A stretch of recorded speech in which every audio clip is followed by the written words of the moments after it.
I thought I might give you guys a bit of a pack dump. It's a pretty hot day, so I kind of want to do this fairly quickly. But for starters, this is a Stone Glacier Sky 1100 pack. I'm going to do another pack review on this sooner, so I'll go into more depth. But basically, I really like this pack. I've used Tatanka packs, and they're also really good. But I got this. It was not easy to get.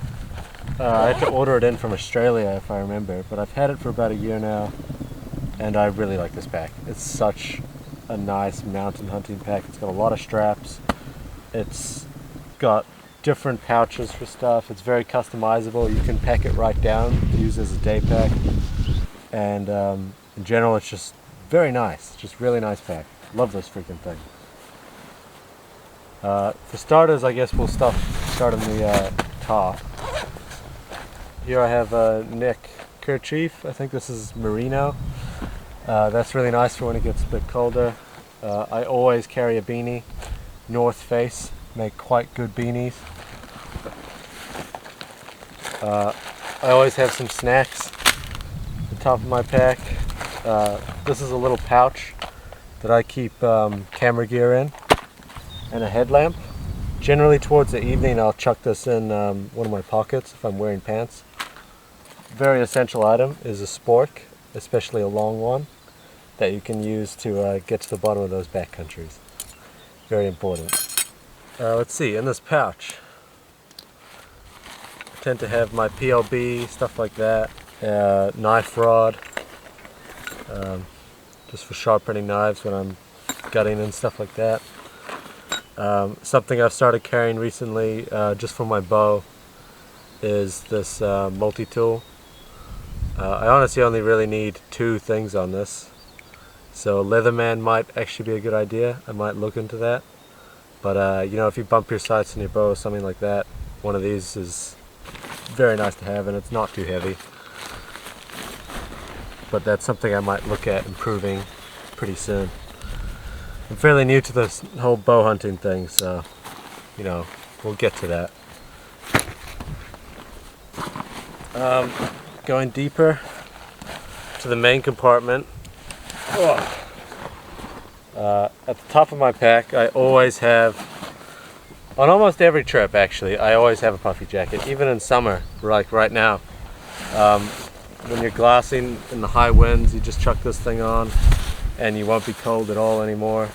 It makes a really nice pillow, and it also just like stuffs your pack nicely, so it's comfortable. I love puffer jackets. They're great for just about anything. This is a Stony Creek one, not one of the ultralight ones, but it isn't heavy, and yeah, this thing's really great.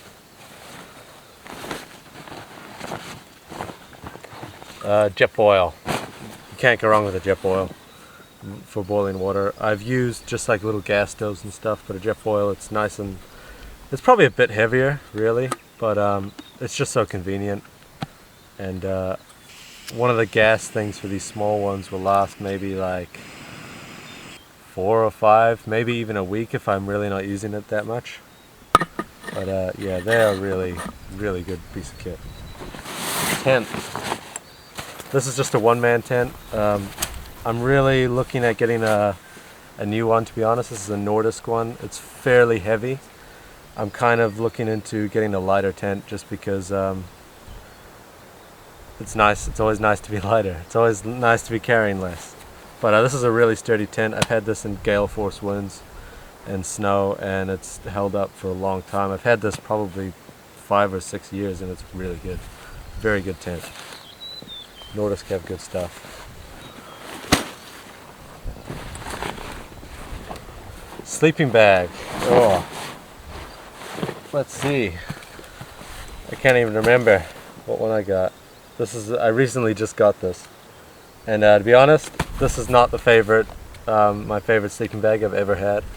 I had a Domex one before this that were a lot cheaper and were also just really good. So if I were to recommend getting a sleeping bag, I'd get a Domex.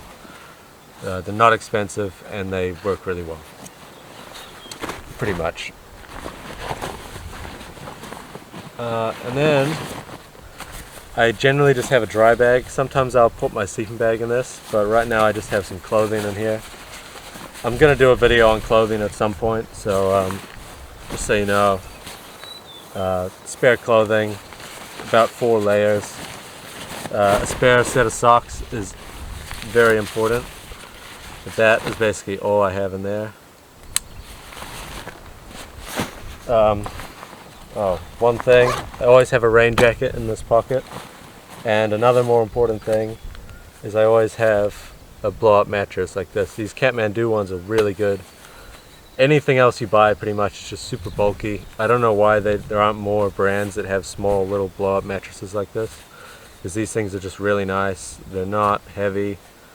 When I first started hunting, I wasn't using one of these, and I was basically just sleeping on the ground in my tent, and I would freeze to death every night. So this thing is just freaking amazing. One of the best things I've ever bought. Everyone should have one of these. Seriously, everyone should have one.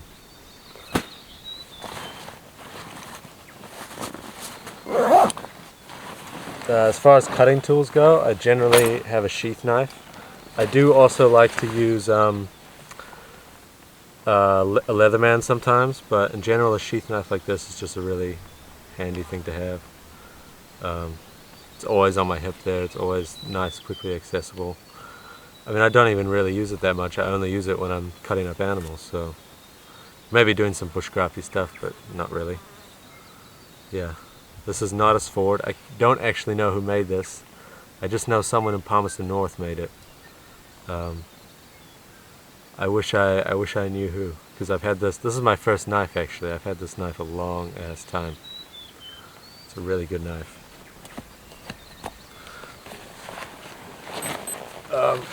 I'll probably do another video on this, but I may as well run over it.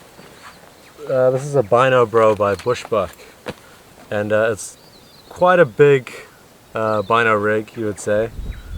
It definitely sits more on my stomach than on my chest, which is not something I'm crazy about, but I've had this for quite a while and it's really good. It has a rangefinder pouch down on the bottom, and you can put spare ammunition in there. Obviously with the bow that's not necessarily important, but it's nice when you have a rifle. And then on the top you have your bino harness. I've got some reeds in there, and these are my 12 power binoculars, which I use mainly for open hunting. I use those in almost every hunt I go on, for the most part. And that's basically my whole kit. The only thing I would add basically to this, obviously right now it's summer. In winter I would probably have more clothing, like a pair of long johns. There's more stuff I can go into, but I'll leave that for a later date. Stuff like boots and the clothing I'm wearing right now is important stuff to get into. But for the most part, apart from food, which would go in, which definitely adds a significant amount of weight, this pack will weigh maybe 15 kilos, and still with plenty of room to go around. It's possible to just go really light. I see a lot of people who bring Crocs and stuff like that, and to be honest, I just don't really get that. The last thing I want to do is take a bunch of stuff that I'm barely going to use, and if I can get by without it, I'm not going to take it. Basically, is my view on the subject. One thing I forgot actually is a water bottle like this. I can talk a lot on this, a surprising amount. I've got duct tape on it. Just a nice place to keep duct tape, because duct tape is always useful. These big Camelback bottles are just really nice. I used to take just like a regular water bottle, but because this thing is darker, it's not going to catch the light in any way that would betray you to animals you're stalking or anything like that. It doesn't, you know, reflect light or anything like that. It just sits on your pack nice and hidden. And then the other great thing about it is just the nice wide lid. Means you can fill it up really quickly. With those other bottles, it can always just take like longer than it should. This thing is just nice and quick. For the most part, that's all my gear. Otherwise, yeah. I might actually eat one of these. I'm pretty hungry. But I'll see you guys in the next video.